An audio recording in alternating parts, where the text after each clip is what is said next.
All right, SkullKing Nation, we are back again with another interview in our Inside Look series at the players that are going into the NFL draft that getting ready for the fantasy football season for 2019. And our next interview, I am very happy to say we have Mr. Gary Hahn, the voice of the North Carolina State Wolfpack. Gary, thank you for giving some of your time to join us today. Sure, Ryan. Glad to do it. All right, so we'll start off with the quarterback, Ryan Finley, 6'4", 212 pounds, threw for almost 4,000 yards, 25 touchdowns, 11 interceptions, had a really good completion percentage, about 67% this past season in his senior year. Give us a little bit of an overview of the kind of year that Ryan has had. Well, he had a very good year. When I think of Ryan Finley, I think of somebody that's really smart. I mean, this is the only guy in the Power Five who already had a master's degree prior to the 2018 season, and he's also got a graduate certification. He started his career at Boise State in 2014. He played in 5 games, and then as a sophomore, he started 3 games and then had a knee injury that wiped out his sophomore season.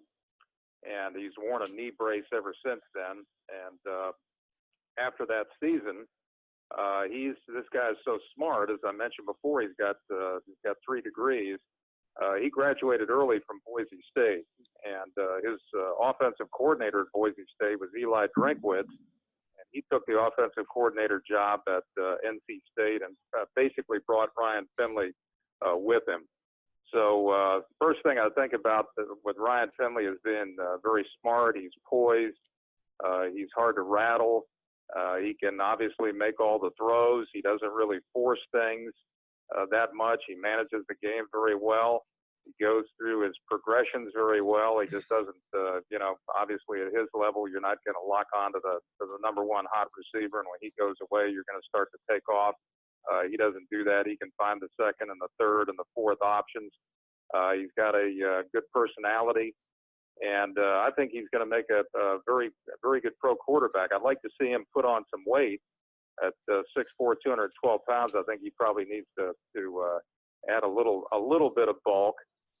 But as it is, he's not extremely mobile, but he is pretty elusive in the pocket. He does a good job moving his feet in the pocket. He's got pretty good pocket presence, and he is able to get rid of the football and get rid of it pretty quickly. So those are some of the things that come to mind when I think of Ryan Finley right off the bat. And he had a very, very good season this past year. He, in NC State history, ranks second only to Phillip Rivers, and I think everybody in your audience knows who he is. Yes, sir. He passed for more than 10,000 yards in his career. That's number 3 in ACC history. He had 18 career 300-yard games. And the game that sticks out probably the most was actually a loss. It was at Syracuse. It was in a shootout game. But he threw for 473 yards that night, 3 touchdowns, and his only interception was right at the end of the game when it was basically a desperation throw and it was picked off. But he had several 300-yard passing games this year against James Madison, Georgia Southern, Marshall, Boston College, the one I mentioned against Syracuse, which is more than 400 yards, threw for 374 yards against Wake Forest, more than 300 against Louisville, more than 400 against East Carolina. So this was a big year for him, and I think it sets him up pretty well in the NFL draft. You touched on his arm and just some of the things that I saw when going through and looking through some of his highlights and some of his game tape. He doesn't necessarily have the elite strength arm that one of those like top 1 or 2 guys that you see in a generation, but he has a very strong arm.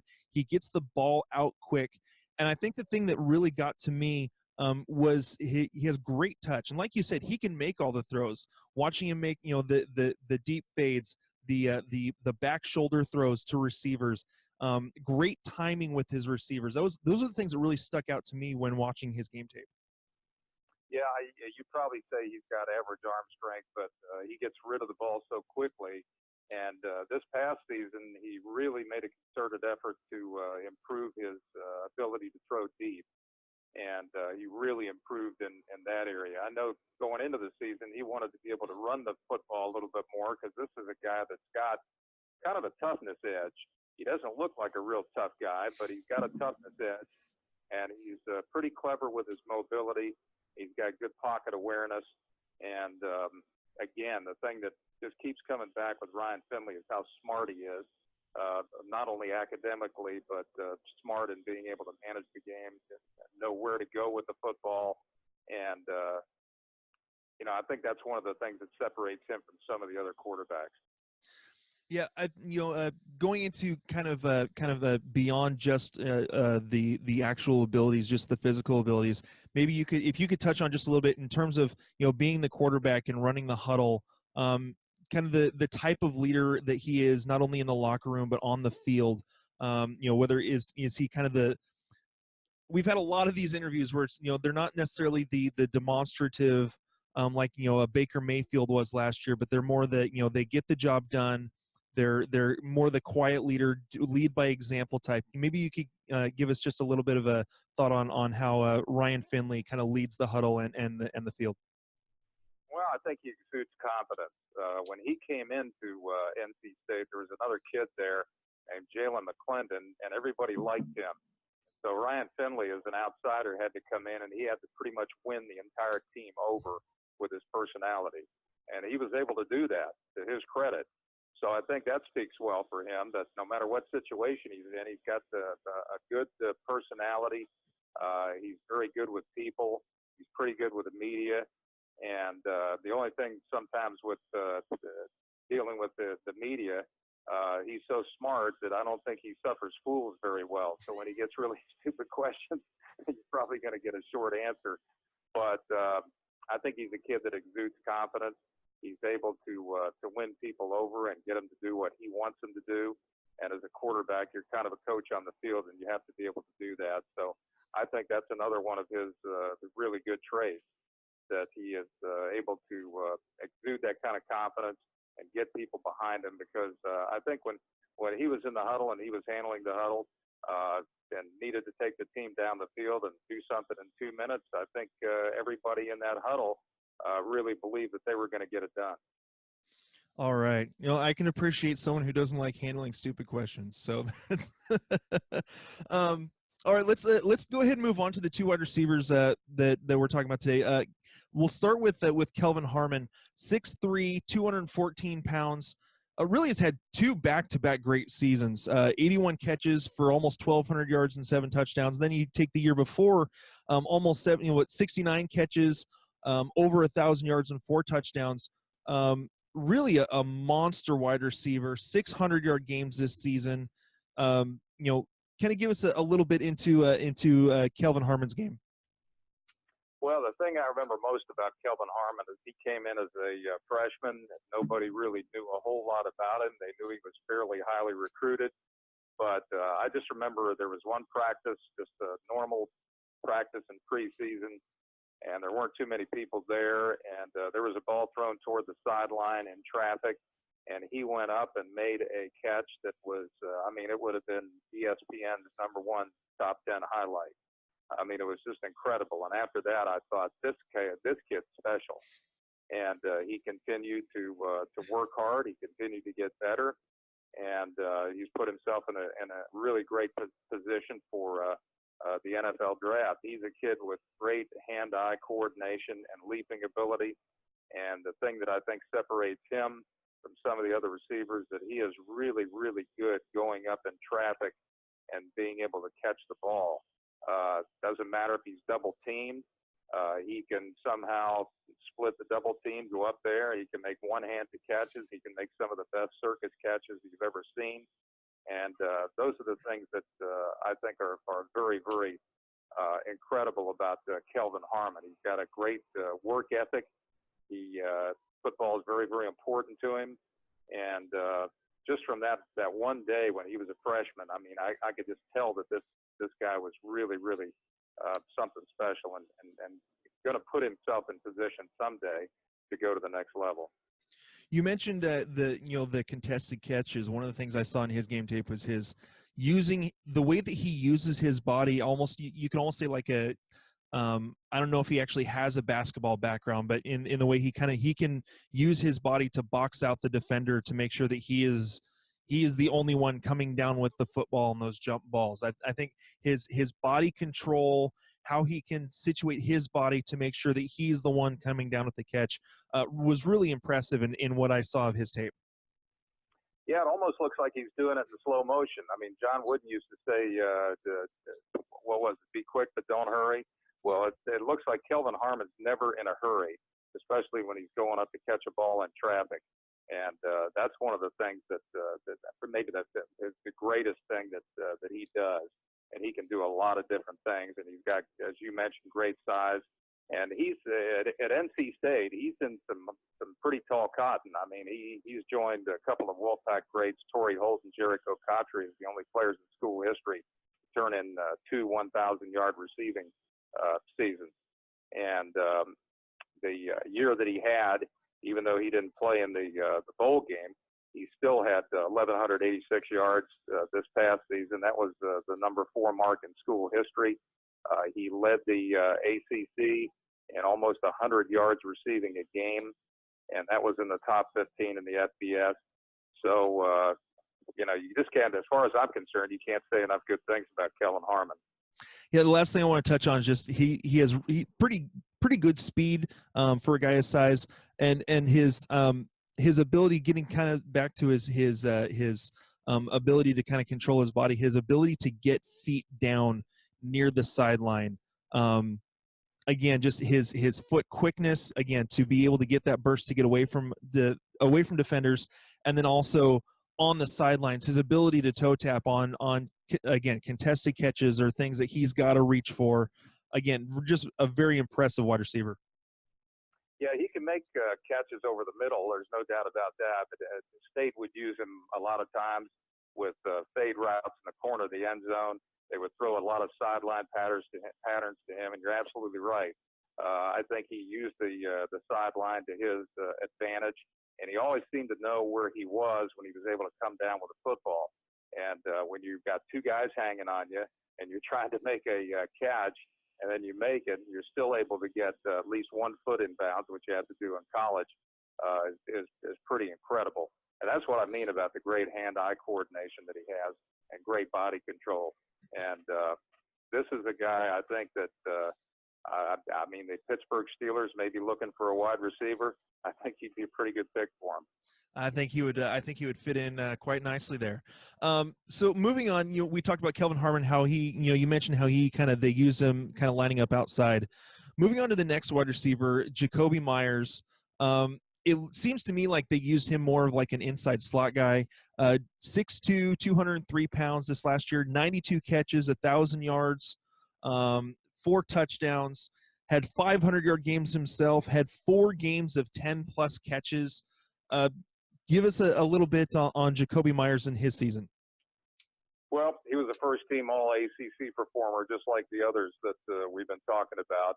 And he did something that I wasn't sure somebody was probably going to do in the future, but that was to break Torrey Holt's record for receptions in a single season. And he got 89 in 2018 or 1,028 receiving yards. He led the ACC with 8 catches a game. That was the 4th best mark in the FBS during the regular season.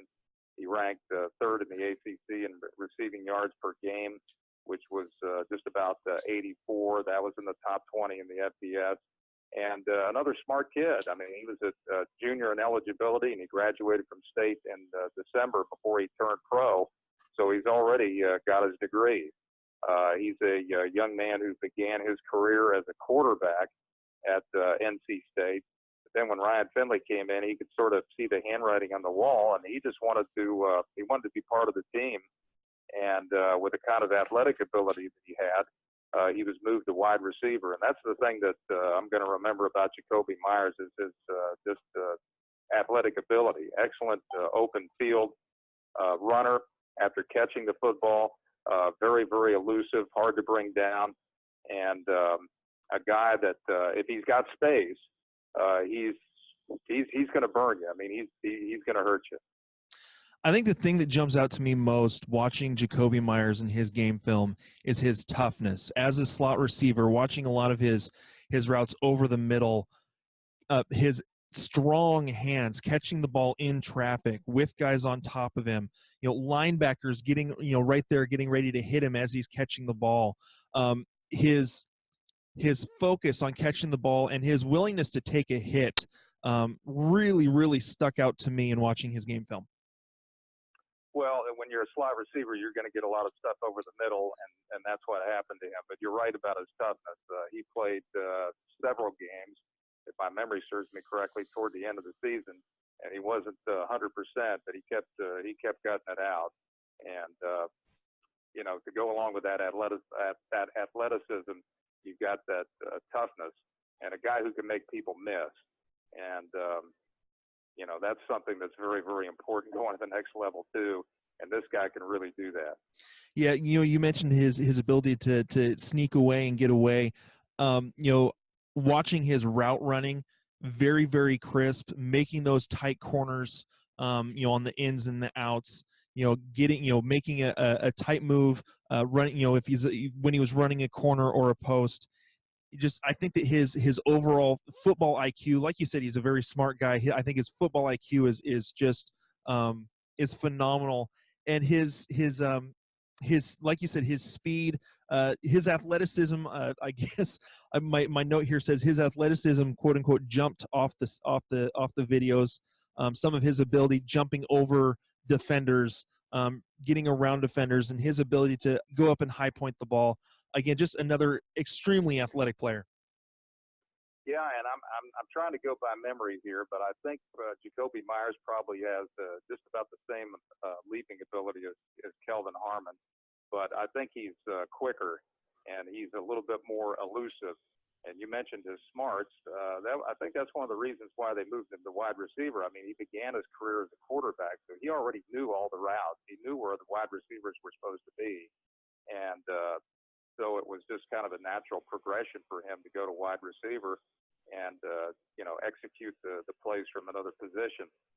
But his quickness and athletic ability, those are the two things that stand out, and his ability to make people miss. All right. Well, I want to thank you, Gary, for giving some of your time to talk with us today, to go over these three players and what they could bring to their teams in the NFL as we move forward towards the NFL draft. Again, thank you for giving us some of your time. It's been an honor to, like I said at the end of all these interviews, to be able to speak with guys who have a more intimate look at some of these players, to give us kind of more, like I said, an inside look at what they can do. And again, it's been an honor to speak with you today. Well, you're very welcome, Ryan, and have a great day. All right, you too. Thank you so much. Hey, SkullKing Nation, thank you for listening to the SkullKing Football Podcast. Did you like this episode? If so, be sure to go to iTunes, Stitcher, Google Play, and YouTube to subscribe. Also, please leave us a rating and reviews to let us know how we can better help you rule your leagues.